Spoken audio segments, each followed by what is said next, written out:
एक हमारे lawyer colleague ने पूछा कि आसाराम बापू को जो राजस्थान हाईकोर्ट और गुजरात हाईकोर्ट दोनों जगह से 6 महीने की बेल मिली है, इंटरिम बेल, उसको कंप्लेनेंट ने, जो विक्टिम है उस केस में, उसने सुप्रीम कोर्ट में चैलेंज किया है। तो वो किस ग्राउंड पे किया है? तो मैंने कहा कि ग्राउंड तो मुझे नहीं पता है, वो तो पिटीशन देखकर पता चलेगा। तो मैंने जो पुराने पैरोकार हैं रामचंद्र भट्ट आसाराम बापू के, तो उनके पास मैंने कहा कि पिटीशन की कॉपी है तो मुझे दिखाओ। तो उन्होंने मुझे पिटीशन की कॉपी भेजी जो एसएलपी फाइल की है सुप्रीम कोर्ट में। कंप्लेनेंट ने कैंसिलेशन ऑफ बेल डाली है।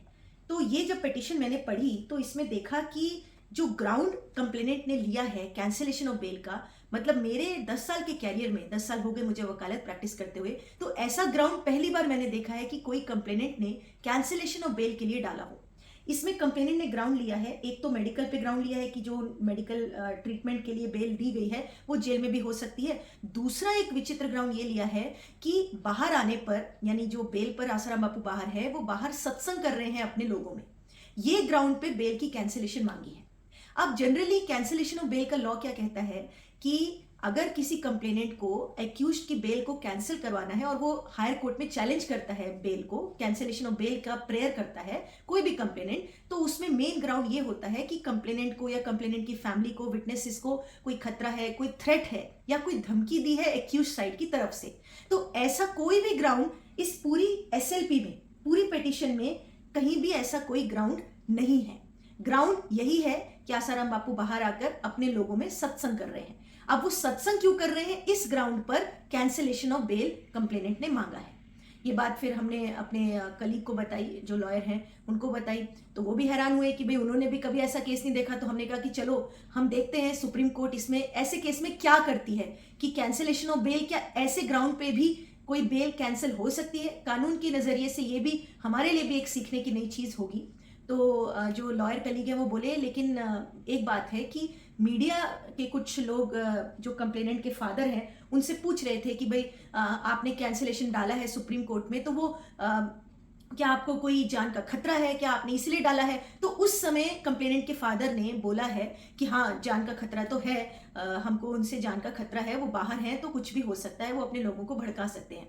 तो उन्होंने, यानी कंप्लेनेंट के फादर ने मीडिया के कुछ लोगों के सामने सवाल का जवाब देते समय, मीडिया ने सवाल खुद से पूछा, यानी जैसे हम कोर्ट में क्रॉस एग्जामिनेशन में सवाल खुद से पूछते हैं तो सामने वाला जवाब दे देता है, वैसा सवाल एक पत्रकार ने पूछा। उसके जवाब में उन्होंने कहा कि हाँ हाँ, खतरा तो है हमको। तो अब बात उस लॉयर कलीग और मेरे बीच में फिर ये उठी कि क्या अब ये ग्राउंड कंप्लेनेंट ले सकते हैं, यानी कंप्लेनेंट के फादर ने एक पत्रकार को तो कहा कि हमको जान का खतरा है, इसलिए हमने कैंसिलेशन ऑफ बेल डाला है, लेकिन क्या अब वो ये ग्राउंड कोर्ट में ले सकते हैं? क्योंकि कोर्ट की पिटीशन में तो उन्होंने ये ग्राउंड नहीं लिया है, कोई थ्रेट का ग्राउंड नहीं है, कोई धमकी का ग्राउंड नहीं है, सिर्फ यही ग्राउंड है कि वो बाहर आकर अपने लोगों में सत्संग कर रहे हैं।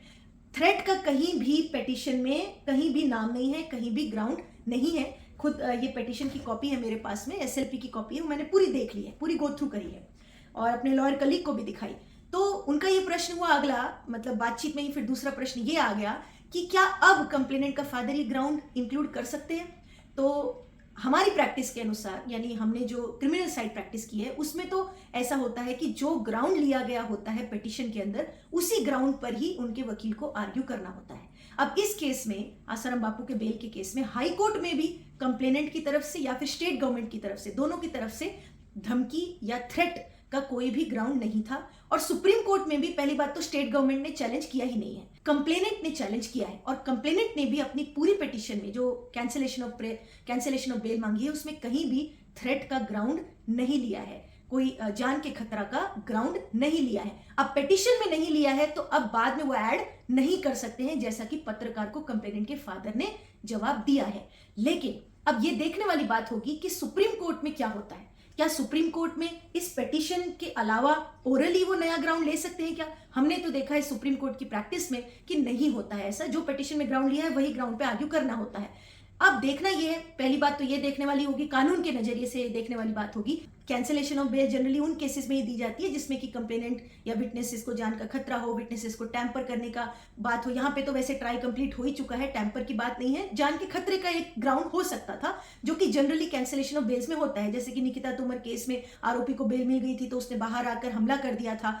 तो इस तरह के केसेस में होता है फाइल और मिलना भी चाहिए, बेल कैंसिलेशन अलाउड होता है और होना भी चाहिए। लेकिन अगर ऐसा ग्राउंड है ही नहीं पिटीशन में, ऐसा कोई तर्क है ही नहीं, ऐसा कोई फैक्ट नहीं है कि कंप्लेनेंट को कोई जान का खतरा बताया नहीं गया, कोई धमकी नहीं आई है, और इनफैक्ट इनके केस में तो ऐसे भी फैक्ट्स हैं कि इस 6 महीने की बेल से पहले ये पहले भी काफी महीने मेडिकल ग्राउंड्स पे जेल के बाहर रहे, तो उस समय भी ऐसा कोई ग्राउंड अराइज नहीं हुआ था, ना ही कोई जान का खतरा हुआ था, तो इसीलिए उन्होंने अपनी पिटीशन में लिखा भी नहीं है, ऐसा कोई ग्राउंड लिया भी नहीं है। तो देखने वाला कानून के नजरिए से ये होगा कि क्या सिर्फ इस ग्राउंड पर कि उनका मेडिकल इलाज जेल में ही हो सकता है, और दूसरा ग्राउंड की सत्संग बाहर आके करना, क्या इस बात पे मिली हुई बेल कैंसिल हो सकती है? क्योंकि ये सब चीजें तो जोधपुर हाईकोर्ट और गुजरात हाईकोर्ट के सामने सब बातें थी ही। क्या सुप्रीम कोर्ट सिर्फ इस ग्राउंड पर कि वो बाहर आकर सत्संग क्यों कर रहे हैं, क्या इस ग्राउंड पर बेल कैंसिल हो सकती है? अगर थ्रेट का ग्राउंड नहीं है, कंप्लेनेंट का कोई थ्रेट का ग्राउंड नहीं है, तो भी क्या बेल कैंसिलेशन हो सकती है? ये अब आने वाले दिनों में सुप्रीम कोर्ट क्या तय करती है पता चलेगा। दूसरा ये पता चलेगा कि थ्रेट का ग्राउंड पिटीशन में नहीं है, लेकिन कंप्लेनेंट के फादर ने जो पत्रकार को जवाब देते समय बोला है, ऐसा मेरे लॉयर फ्रेंड ने बताया, तो क्या वो लिखित ग्राउंड में नहीं है पिटीशन में, तो क्या वो आर्ग्यू करते समय ये ग्राउंड लेंगे, तो क्या सुप्रीम कोर्ट उस ग्राउंड को कंसीडर कर सकती है? ये भी देखने वाला बात होगी। लीगली तो मैंने तो ऐसा नहीं देखा कि भाई लिखित ग्राउंड नहीं है और आप ओरल में कुछ नया ग्राउंड आर्ग्यू करो, ऐसा होता नहीं है। लेट्स सी कि सुप्रीम कोर्ट इस मामले में क्या करती है।